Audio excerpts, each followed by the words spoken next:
Assalamualaikum. Lagi candu-candunya nih bikin gulai jange. Kali ini bikin gulai jange lagi yuk.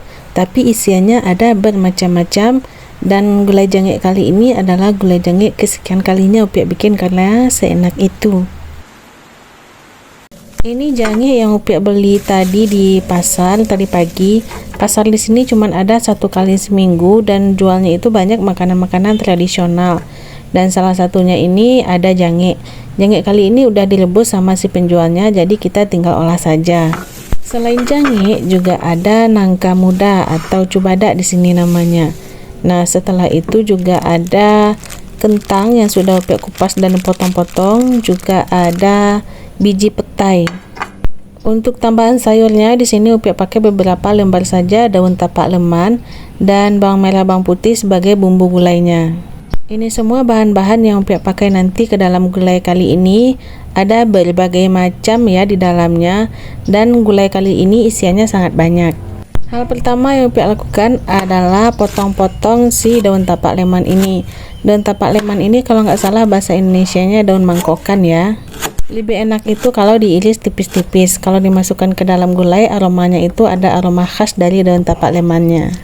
Untuk bumbu gulainya Upiak pakai seperti biasa, bawang merah, bawang putih dulu yang Upiak giling.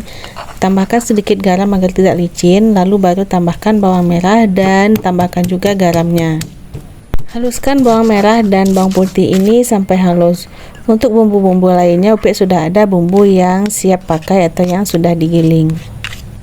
Jangan lupa bekas gilingan dari penggiling bawang merah bawang putih itu diisi air, lalu tambahkan pula lengkuas. Lengkuasnya agak banyak daripada bumbu lainnya.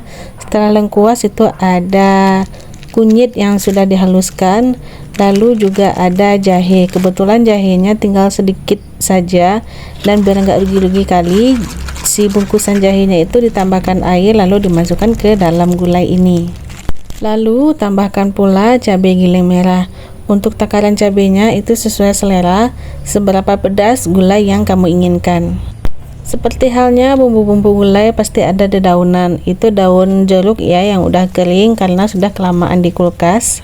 Dan jangan lupa tambahkan pula ketumbar bubuk juga lada bubuk. Nah, Upiak juga beli santan 5.000 di pasar, yang encernya masuk semua, lalu yang kentalnya jangan masuk semuanya, sisakan sedikit biar gulainya itu tidak terlalu kental nanti. Setelah semua bumbu masuk, lalu hidupkan kompor, dan bagi kamu yang kurang suka gulai yang pekat bisa tambahkan sedikit air atau sesuai selera. Tapi jika suka gulai yang kental itu tidak perlu tambahkan air.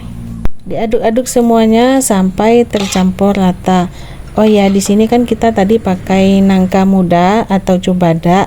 Kamu bisa masukkan langsung cubadanya sebelum mendidih. Karena cubada yang muda ini itu empuknya lama nanti. Biasanya kalau orang-orang tuh direbus terlebih dahulu si nangkanya baru dimasukkan ke dalam gulai. Tapi bagi Upiak cukup dimasukkan sebelum gulainya mendidih dan dimasak agak lama dulu si nangka mudanya, baru dimasukkan komponen-komponen lain di dalam gulai ini. Biarkan dulu si gulainya mendidih dengan si nangkanya. Setelah mendidih diaduk-aduk sebentar, biarkan nangkanya lunak terlebih dahulu baru kita masukkan bahan lain. Pertama Upiak masukkan daun tapak lemannya, dan setelah daun tapak leman masuk itu dibenam-benamkan ke dalam gulai agar lebih empuk nanti. Setelah itu baru masukkan si kentangnya. Kamu bisa ganti kentang ini dengan tahu atau tempe, tergantung apa stok yang kamu punya. Bahkan isiannya di dalam pun juga kamu tergantung selera. Jika kamu tidak suka nangka muda, kamu boleh ganti dengan yang lain atau tidak pakai sama sekali. Selagi menunggu semuanya empuk, ini si kikilnya atau si kulit sapinya Upiak potong-potong dulu kecil-kecil. Namanya banyak ya, ada yang nyebutnya jange, ada yang nyebutnya kulit, ada pula yang menyebutnya kikil. Nah, jange yang sudah dipotong-potong tadi dicuci dulu sampai bersih. Setelah itu baru dimasukkan ke dalam gulai kita ini. Karena kikilnya ini sudah direbus dulu sama si penjualnya, maka tidak perlu lama untuk dimasak. Cukup diaduk-aduk sebentar saja, kikilnya sudah matang. Terakhir baru dimasukkan petai yang sudah dikupas ini kulitnya, sengaja dimasukkan terakhir agar nanti ada krinyes-krinyesnya saat memakan petai ini. Nah, lalu diaduk-aduk sampai semua bumbunya meresap. Ada bahan yang belum kita masukkan, yaitu santan kental. Nah, santan kental ini sengaja Upik masukkan terakhir karena Upik maunya gulai ini nanti encer, bukan yang kental. Lalu setelah semuanya matang, masukkan si santan kentalnya terakhir. Jangan lupa kalau bikin gulai kuning-kuning seperti ini, tambahkan pula 2 keping asam kandis. Lalu diaduk-aduk sampai semuanya merata dan sampai semua santan yang terakhir kita masukkan tadi itu juga mendidih bersamaan dengan isian gulai ini. Jika semua bahannya sudah masuk, ini tidak perlu menunggu lama lagi untuk matang.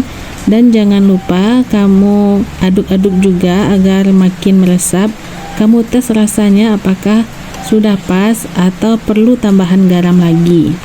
Di sini Upik tadi menggiling bawang-bawangnya itu udah pakai garam, jadi untuk penambahan garamnya cukup sesuaikan saja.